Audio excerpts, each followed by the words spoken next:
আপনাদের চাকরির প্রার্থীদের বিক্ষোভ দেখতে পাচ্ছেন সল্টলেক করুণাময়ীতে। এই মুহূর্তে যে ছবি দেখাচ্ছি আপনাদের টিভি9 বাংলা, আপার প্রাইমারি চাকরির প্রার্থীদের বিক্ষোভ। আপনারা জানেন আপার প্রাইমারি যারা চাকরির প্রার্থী তারা জানিয়েছিলেন যে যেহেতু আদালত এখনো পর্যন্ত নিয়োগ সংক্রান্ত সব রকম সবুজ সংকেত দিয়েছেন, তাই তারা আন্দোলন চালিয়ে যাবেন, আরো একবার মরণ কামড় দেবেন তারা, যাতে চাকরি তারা অন্তত পেতে পারেন এবং তাদের এইভাবে বসে থাকতে না হয় বছরের পর বছর। এই মুহূর্তে আপনারা দেখতে পাচ্ছেন সল্টলেক করুণাময়ীতে চাকরির প্রার্থীরা তারা বিক্ষোভ দেখাচ্ছেন। এর আগেও তারা বিভিন্ন সময় সল্ট থেকে শহর কলকাতার রাস্তায় নেমেছিলেন, বিক্ষোভ প্রদর্শন করেছেন, আজকে আবারও। এর আগে আমরা দেখেছিলাম পুলিশের বিরুদ্ধে চাকরি প্রার্থীরা যখনই রাস্তায় নেমেছিলেন পুলিশের বিরুদ্ধে একাধিক অভিযোগ উঠে এসেছিল, পুলিশের ভূমিকা নিয়ে সমালোচনা করেছিলেন অনেকেই। আজকে পুলিশের ভূমিকাটা আমাদের দেখতে হবে। এই মুহূর্তে আমরা দেখাচ্ছি করুণাময়ী মেট্রো স্টেশন থেকে কাতারে কাতারে চাকরি প্রার্থী তারা রাস্তায় নেমে আসছেন এবং পুলিশ কার্যত দর্শকের ভূমিকা পালন করছে। সোমা দাস রয়েছেন স্পট থেকে আমাদের সহকর্মী। সোমা,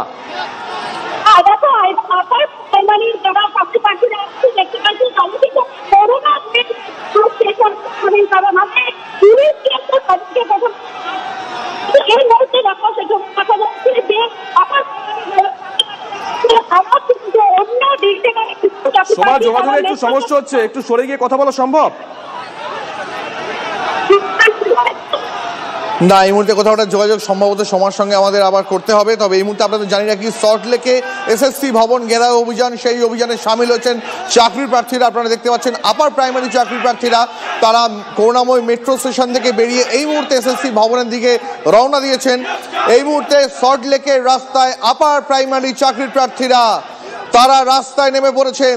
তাদের দাবি, তারা একাধিকবার যে কথাটা বলেছেন যে আদালত এখনো পর্যন্ত আদালতে তাদের চাকরি বা নিয়োগ সংক্রান্ত কোনো জট নেই। তাদের এই মুহূর্তে সরকারের কাছে একটাই আবেদন, সরকার যেন তাদের চাকরির অবিলম্বে ব্যবস্থা করে।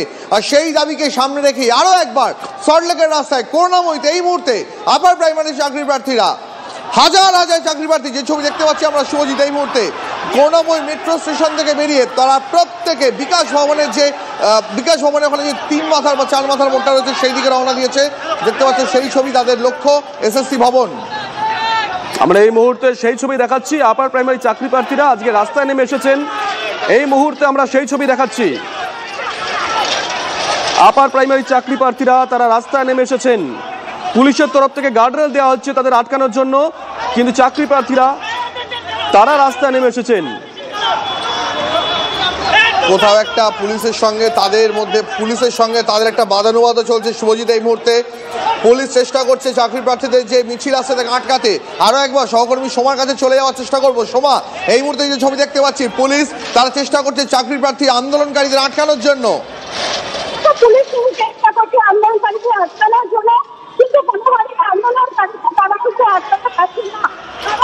প্রায় হাজার চাকরি প্রার্থী তারা কিন্তু তারা এসএসসি অভিযান তারা দেখতে যেটা করুন সেখানে কিন্তু তারা দেখতে করুন এবং আরো বেশ তারা কিন্তু দৌড়ে রাস্তা দিয়ে আসে। অর্থাৎ পুলিশের কাছে কিন্তু সেরকম কোনো ইনফরমেশন ছিল না যে তারা বিভিন্ন দিক থেকে আসতে পারে। সেক্ষেত্রে আমরা দেখেছি যে মেট্রো স্টেশনে সেখানেই কিন্তু তাদের আটকানোর চেষ্টা করা হয়। সোমা, আসবো তোমার কাছে।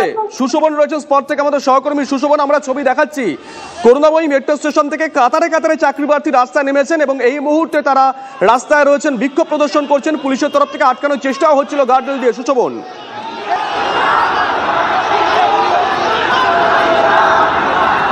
দেখো সেই আটকানো কিন্তু সম্ভব হয়নি। তোমাকে দেখাবো, এই হলো করুণাময়ী মোড়। দূরের দিকে দেখতে পাচ্ছ যেখান থেকে একেবারে বাস যাচ্ছে। আমার চিত্র সাংবাদিক রজত সিকদার যতটা দেখাতে পারে যে একেবারে দূরের দিকে যারা চাকরি প্রার্থী তারা কিন্তু যে একেবারে এপিসি ভবন অর্থাৎ তাদের যে গন্তব্যস্থল সেখানে তারা চলে যেতে সক্ষম হয়েছেন। একাধিক আইপিএস তারা কিন্তু সেইখানে যাচ্ছেন নিরাপত্তার খাতিরে। আর উল্টো দিকে তোমাকে যেই জায়গাটা দেখাবো, এই ব্যারিকেড কিন্তু করা হয়েছিল তাদের আটকানোর জন্য। কার্যত এই ব্যারিকেডকে ঠেলে সরিয়ে দিয়ে বেশ কিছু চাকরি প্রার্থী করুণাময়ী মেট্রো স্টেশনের সামনে তারা কিন্তু এইখানে এসছেন এবং রীতিমতো পুলিশের সঙ্গে ধস্তাধস্তি হতে আমরা দেখেছি। এবং তারপর পুলিশ অবশেষে কিন্তু এই ব্যারিকেড আবার আগের জায়গায় ফিরিয়ে দিতে সক্ষম হয়েছে। আর সেই জায়গায় কিন্তু বেশ কিছু, অর্থাৎ বলা যায় যে অধিকাংশ যারা চাকরি প্রার্থী তাদের বেশি অংশ কিন্তু তারা চলে গেছে। আর গুটি কয়েক যারা রয়েছেন তারা কিন্তু এইখানে আটকে রয়েছেন। খুব স্বাভাবিকভাবেই এইখানে তোমাকে আমি দেখানোর দেখানোর চেষ্টা করছি যে একেবারে যে জায়গা সেই পজিশন এপিসি ভবনে, অর্থাৎ এপিসি ভবনে আরেকটা যে একেবারে যারা আরেকটা যে চাকরি প্রার্থী যারা চলে গেছেন উল্টো দিকে, রজতকে বলবো যে যারা রয়েছেন তাদের দিকে মূলত একবার আসার জন্য, যে এইখানে তুমি দেখতে পাচ্ছ যে বেশ কিছু চাকরি প্রার্থী তারা এখানে এসছেন, তারা এখানে তাদের যে স্লোগান সেই স্লোগান চালিয়ে যাচ্ছে। আচ্ছা, আজকে আপনাদের এখানে মূল কর্মসূচি কি? তার মধ্যে অবশ্যই আপনাদের নোটিফিকেশন হয়ে গেছে, কি বলবেন?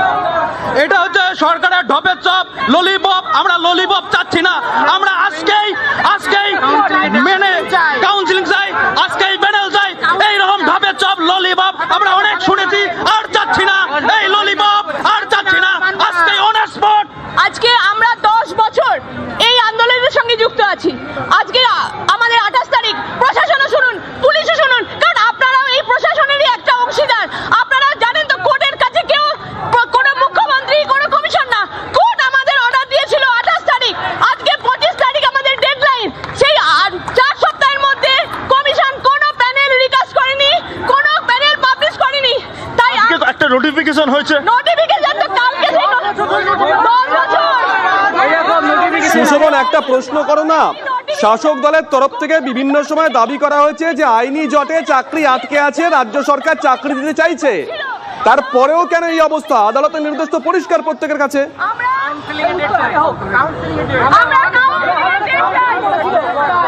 একেবারে যারা রয়েছে জিজ্ঞাসা করবো, আচ্ছা শাসক দলের তরফ থেকে বারবার বলা হয় যে তারা চাকরি দেওয়ার জন্য প্রস্তুত, কিন্তু আইন জটে আটকে রয়েছে। পুরো ভাউতা দিচ্ছে, এটা সম্পূর্ণ আমাদের হাইকোর্টকে রেখে দিয়েছে শিখণ্ডী হিসাবে, শিখণ্ডী দেখাচ্ছে, শিখণ্ডী দেখিয়ে যাতে তারা কোর্টের অর্ডার দেবে এই বলে রেখে দিয়েছে এতদিন 6 বছর। কিন্তু আজকে কোর্ট অর্ডার দিয়েছে, কেন এত দেরি হবে? শিক্ষামন্ত্রী বলেছিলেন যে রায় বেরোনোর 7 দিনের মধ্যে অ্যাপয়েন্টমেন্ট দিয়ে দেবো তোমাদের। শিক্ষা কমিশন বলেছিলেন, কমিশন নিজে বলেছিলেন যে আমাদের রায় নেই তাই দিতে পারছি না, পাবলিককে খাওয়াচ্ছে, আমরা নিয়োগ দিতে চাই।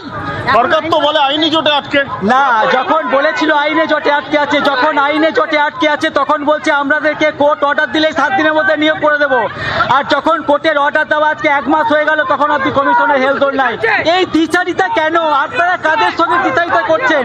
আমরা শুধু ভোটার 10 বছর হয়ে গেল। আমি যখন পরীক্ষা দিই তখন আমার বয়স ছিল। আজকে যখন আপনারা এই কর্মসূচি নজর থাকবে দেখলাম, সুশোভন, নজর থাকবে এই খবরের দিকে আমাদের।